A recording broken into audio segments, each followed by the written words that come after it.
Coming up, a noir heist novel that traipses across Europe. A trip to the Antarctic with a compelling writer.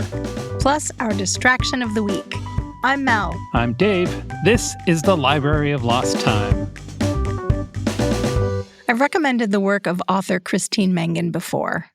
Her novel Tangerine is a noir thriller set in the twisty alleys of 1950s Tangier.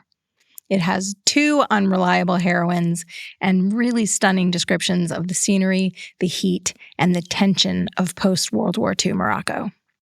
Unfortunately, I was less enamored of her follow-up, The Palace of the Drowned.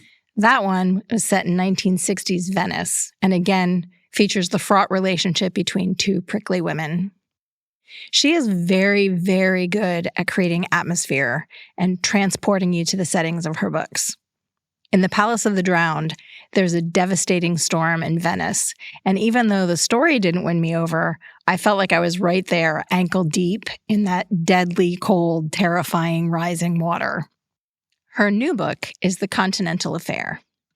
It's a heist story set in the 1960s, and it begins on a train in Europe. Our would-be heroine Louise kicks off the action with these words, "Pardon me, I think you're in my seat." And the end of that paragraph is this.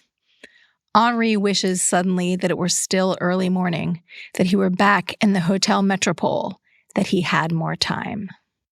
This is the story of Louise and Henri, two anti-heroes who meet under criminal circumstances and embark on an adventure that takes them from the Alhambra in Spain to Paris, Belgrade, and Istanbul, with little forays of memory into Algeria and the English countryside. I'm reading this book right now, and I'm about an hour from the end, and I'm angry at everything that's keeping me from it. Mangan has definitely transported me to these places. I Googled so many things about Algeria, the port city of Oran, the fort of Santa Cruz, and I feel like our lives will only be complete if we go there to try creponnay. What's creponnay? It's lemon sorbet that was invented in Oran. Oh, all right. And in Belgrade, Louise eats cevapcici and drinks rakia. Cevapcici are those little delicious sausages. And rakia is like the homemade hooch. Yeah.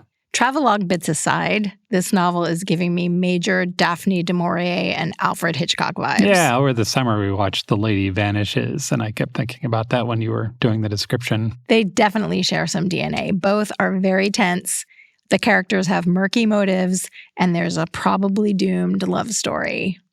This one is The Continental Affair by Christine Mangan. And if you wanted to do a twofer for damsels in distress on trains, you could pair it with The Lady Vanishes by Ethelina White, which I talked about in our trains episode.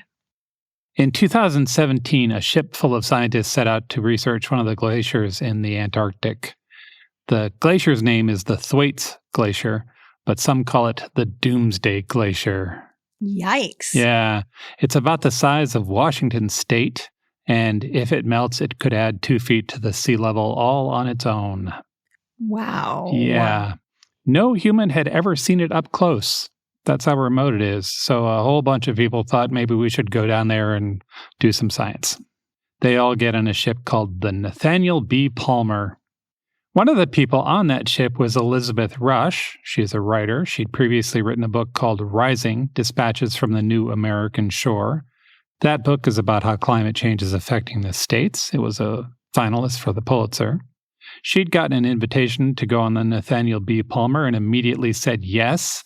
She was then warned that she will be at sea for 60 days on that trip. She still says yes.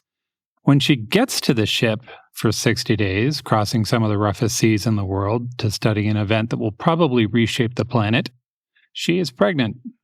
Wow. Yeah. She wrote a book about that whole experience. It just came out. It's called The Quickening, Creation and Community at the Ends of the Earth.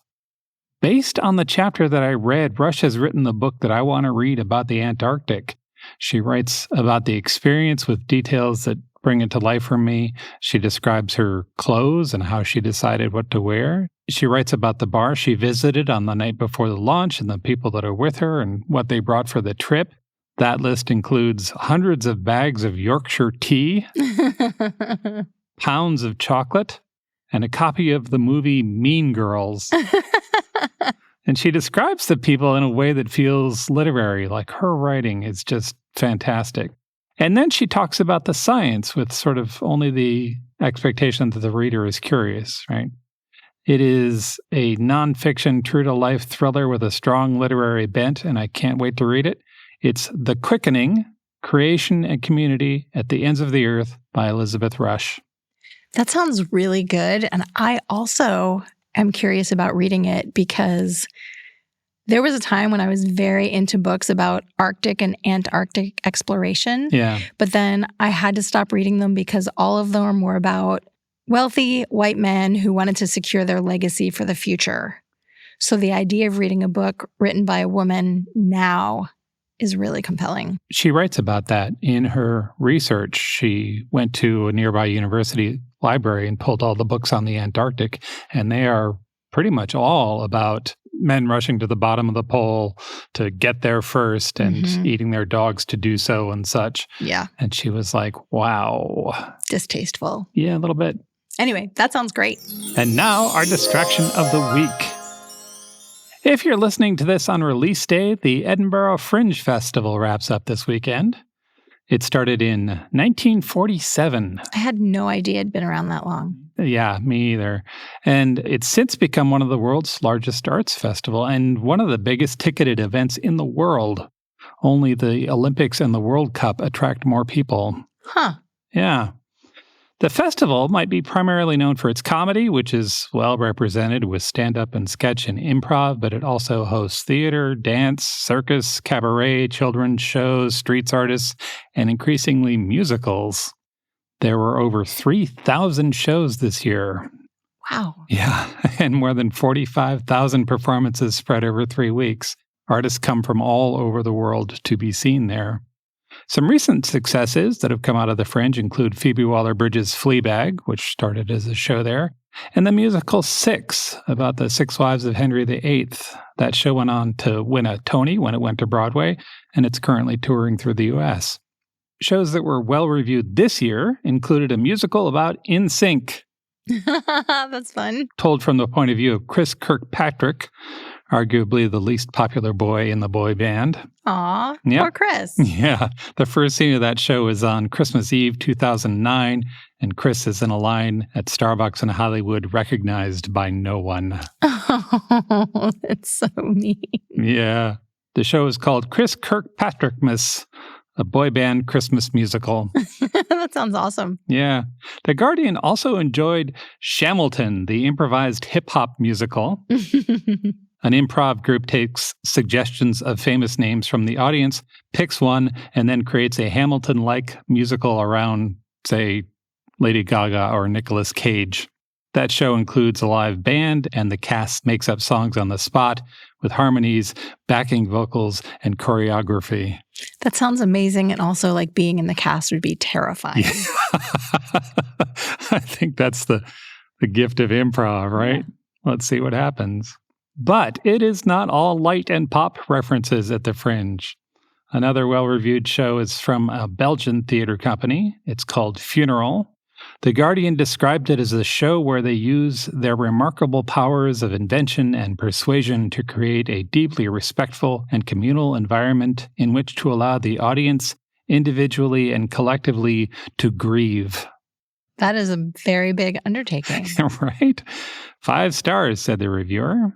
I am simultaneously attracted and repelled by that idea. The idea of collective grieving with a ad hoc community in a theater is, yes, just as you said, very compelling, but also, whoa, I don't know if I'm prepared for that. Yeah, which I think is where the best theater is, right? Absolutely. It's got that don't touch the hot stove thing. Yeah. Like, I don't know.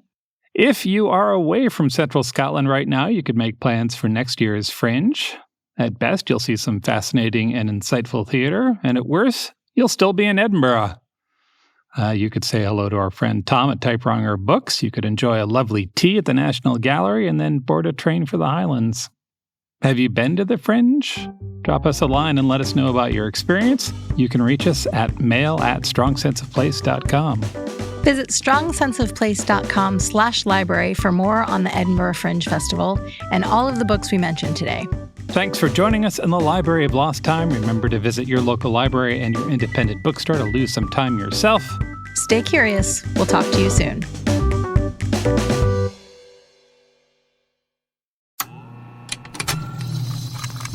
I don't have much time. I am being transported by the Ecclesiad vessel Merkava to stand trial for heresy of the highest order. But I will not renounce my work, and to my last breath I will speak the truth of this plague-ridden world, that ours is not a loving God, and we are not its favored children. The Heresies of Red Elf Burntwine, Chapter 2, coming May 1st.